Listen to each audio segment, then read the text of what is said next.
There is a seductive lie at the heart of trading, and it costs more money than almost any other mistake a person can make.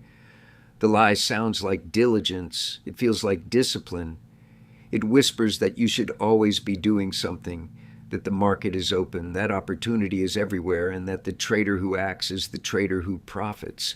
It is the lie of constant action, and it has emptied more accounts than bad luck ever could. Watch a new trader for a week and you will see it plainly. Every ripple in the tape looks like a signal. Every pause in a decline looks like a bottom.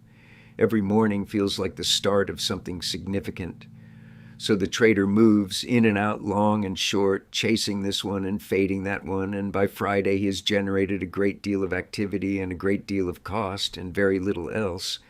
He has confused motion with progress. He has mistaken busyness for edge. The market does not reward effort. It does not compensate you for the hours you watch it, the trades you place, or the conviction with which you hold your opinions. It rewards being right, and it rewards being patient enough to wait until you are likely to be right. Those are two different skills, and the second one is far rarer than the first. Here's what actually happens when you trade every setup that moves. You dilute yourself. You spread your capital across mediocre situations at the same time. Your best idea, the one that was actually ripe, the one the tape was genuinely telling you about, demands more of you than you have left to give. You have spread your powder across a dozen small skirmishes, and you have nothing left when the real battle arrives. And then you watch the move you understood, the one you saw clearly, carry itself without you because you were too busy nursing a handful of losing positions you should never have entered in the first place. That is not bad luck. That is the predictable result of a predictable mistake. The instinct driving this mistake is not stupidity. It is something more fundamental. Human beings are wired to act under uncertainty. Sitting still while something moves, while prices change, while others seem to be making money, while the world is in motion, feels profoundly wrong. The nervous system interprets inactivity as passivity, as missing out, as falling behind. So the mind manufactures reasons to trade. It finds patterns where there are none. It lowers its own standards quietly without admitting it is doing so until almost anything looks like a reason to be in the market. This is not a flaw unique to inexperienced traders. It afflicts experienced ones just as badly, sometimes worse, because experience brings with it the confidence to act quickly on a weak premise. The only antidote is a standard, not a vague preference for good setups over bad ones, but a genuine, unmovable standard that most situations simply cannot meet. When that standard is in place, the answer to most of what the market offers is no. A clean, quiet, untroubled no. And when the answer is no, you do not trade, you do not watch the screen searching for a reason to change your answer, and you do not feel that you are wasting time. You are not wasting time. You are preserving yourself. Jesse Livermore understood this in a way that cut to the bone. He observed that the big money was never made in the buying and selling. It was made in the waiting. Not the waiting of a man who has given up, but the waiting of a man who has read the situation carefully, placed himself correctly, and has the discipline not to disturb what he has built. That kind of waiting requires more strength than most people bring to markets because it runs directly against everything the human nervous system wants to do when money is at stake. Trade every setup and you own the market. That means you are responsible for every move, every shake, every piece of noise it produces. The market will exhaust you, drain you, and hand you back less than you started with. Trade only the best, and the market owes you money. It owes you because you were disciplined enough to wait for the moment when the odds bent meaningfully in your favor. That is the only moment worth trading. Everything else is just noise with a price tag attached. Most traders fail not because they lack knowledge, but because they cannot sit still. They have studied the charts. They understand the principles. They know in the abstract what a good trade looks like. And then they sit down at the market and proceed to trade everything that moves. The discipline breaks down not in the learning, but in the waiting. There is something in human nature that finds inaction intolerable. The market is open, prices are moving, and the mind begins to manufacture reasons. This chart looks similar to one that worked last month. The volume is a little unusual today. Perhaps something is setting up. The longer a trader watches without acting, the more the silence begins to feel like failure. And so he trades not because the moment is right, but because waiting has become uncomfortable. This is the trap. The feeling of missing something is not evidence that you are missing something. It is simply the mind's protest against stillness. And if you allow that protest to govern your hand, you will make 100 mediocre trades where you needed to make 10 good ones. You will dilute your capital, your attention, and your confidence, spreading them thin across setups that were never worth your time. Think of it this way: a trader who takes every setup that vaguely resembles an opportunity is not trading the market. He is trading his own impatience. He is paying in commissions and in losses and in the slow erosion of his account for the privilege of feeling busy. The market does not reward activity, it rewards accuracy, and accuracy requires refusal, the willingness to say no again and again until the moment arrives when you must say yes. The best traders you will ever study have one quality in common that tends to get overlooked. They are extraordinarily good at doing nothing. They can watch a market for days without touching it. They can see prices rise and fall and rise again without once convincing themselves that they need a piece of it. This patience is not passivity. It is preparation.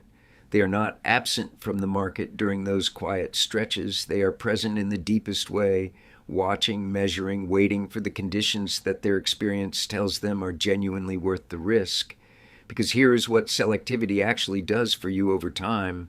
When you trade only the clearest, most compelling setups, something fundamental shifts in your relationship to the market.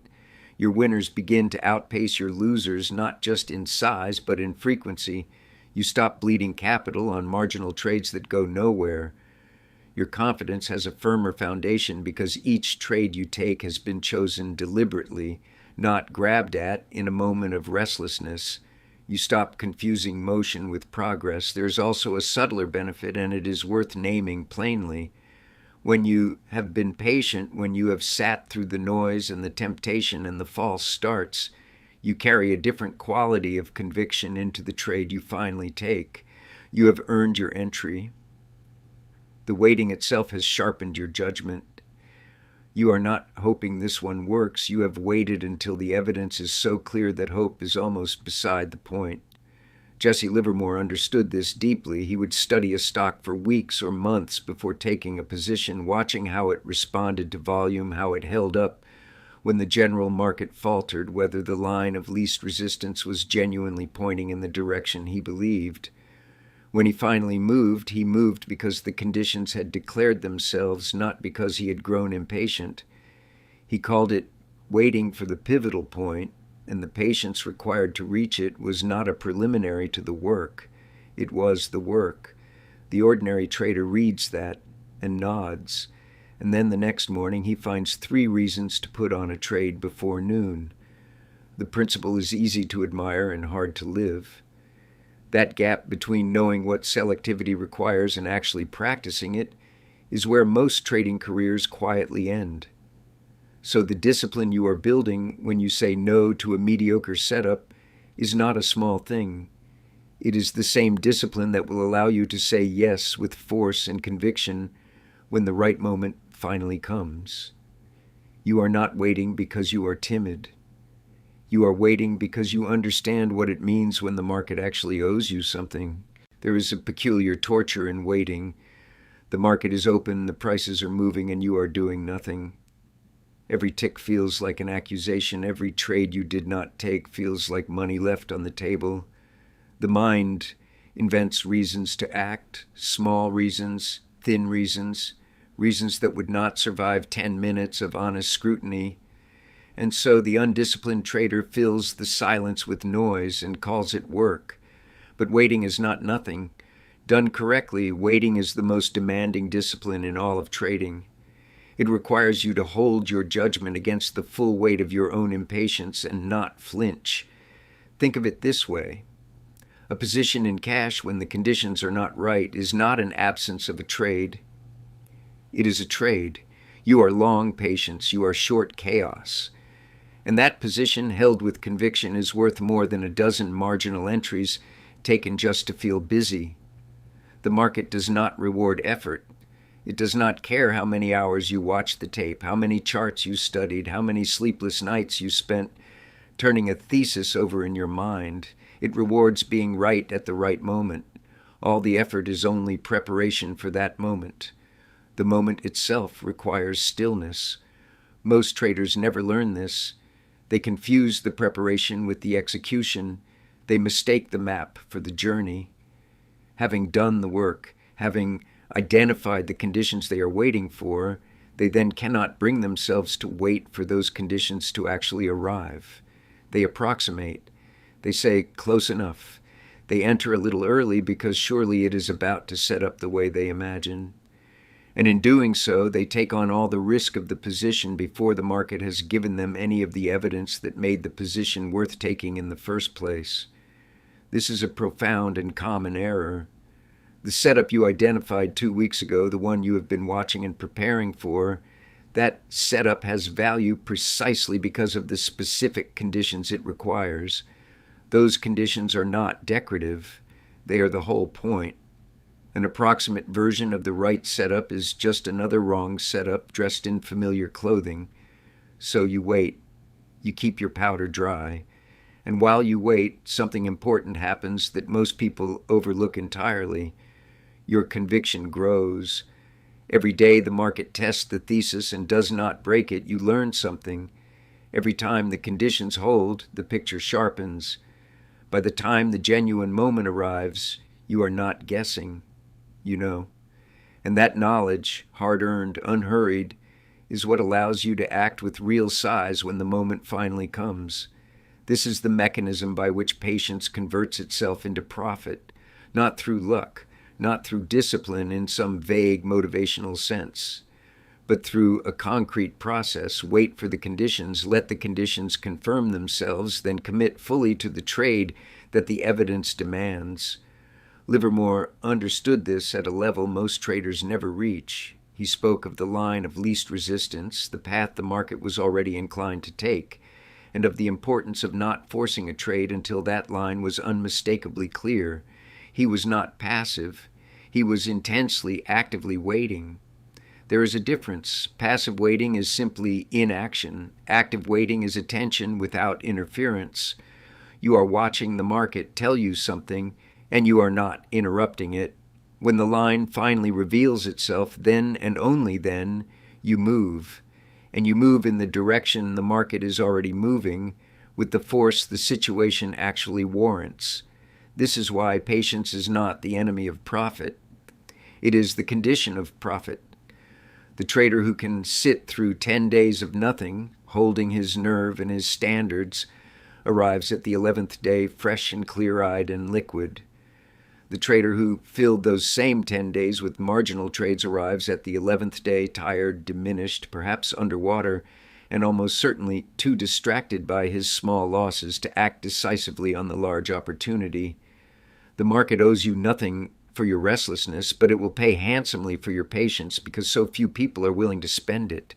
Sit tight. Wait for the moment that is unmistakably yours, then act as though you mean it. There is no asphalt boulevard to success in Wall Street or anywhere else. Why additionally block traffic? The market rewards the few who stand apart. Find the tape at charthorizon.com.